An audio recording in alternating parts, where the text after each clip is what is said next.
Hi, welcome to Talking Brains, a podcast about mental health, books, and what makes brains happy. I'm your host, Dr. Stephanie Sarkis. Hi, everyone, and welcome to another episode of Talking Brains. You can find this episode and more on my website, stephaniesarkis.com. And today we're going to be talking about how availability bias messes up our relationships. So if you could hit that subscribe button and give us a 5-star rating, it's appreciated. So I'm going to talk to you a little bit about what availability bias is. So it's also called the availability heuristic. And that tells us that the thing we can recall the quickest during an argument or debate, or the memory that had the most impact on us emotionally, has the most importance. As you can imagine, this can trip us up in our relationships. We tend to stick with the idea that we have at the forefront of our minds because it's usually safer to stick with what we know. And researching other points of view takes time. And if something's been observed by us instead of just read about, we tend to overestimate its importance. And of course, a memory with a lot of emotion tied to it, positive or negative, tends to pop up in our minds first. Availability bias tells you that if a previous partner cheated on you and those painful memories are fresh in your mind, you're more likely to assume that your current partner will cheat on you. This applies even if your current partner has not shown any signs of cheating. If something happened recently or had a lot of emotional value to us, it's more likely to cloud our judgment. Availability bias makes us not so good at assessing risk. We tend to over and underestimate risk based on what has happened to us recently or what has stuck with us. For example, you meet someone to whom you're attracted. Your most emotionally charged memory of someone similar to him or her brings a wave of oxytocin, the feel-good hormone. You are more likely to get involved with this new person because you have positive memories with someone similar to him or her.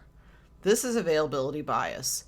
It can lead you to get involved in relationships that aren't the most healthy for you. If you're arguing with your partner and you bring up something he or she did 5 years ago that angered you, you may be falling prey to availability bias. Your brain thinks that event was so impactful that you're bringing it up when it has nothing to do with your current argument. Your brain sort of twists that event to make that information fit into the current scenario. And bringing up past events when you're in an argument with a partner rarely solves any issues. When I'm working with couples, I have 2 what I call ground rules for arguments. 1, no name calling, and 2, no bringing up of past events. We wouldn't bring up our partner's past behaviors if they didn't bother us, and this is where availability bias comes into play. Because this past behavior bothers you, your brain figures it's essential to bring it up as an example of why your partner is quote-unquote wrong.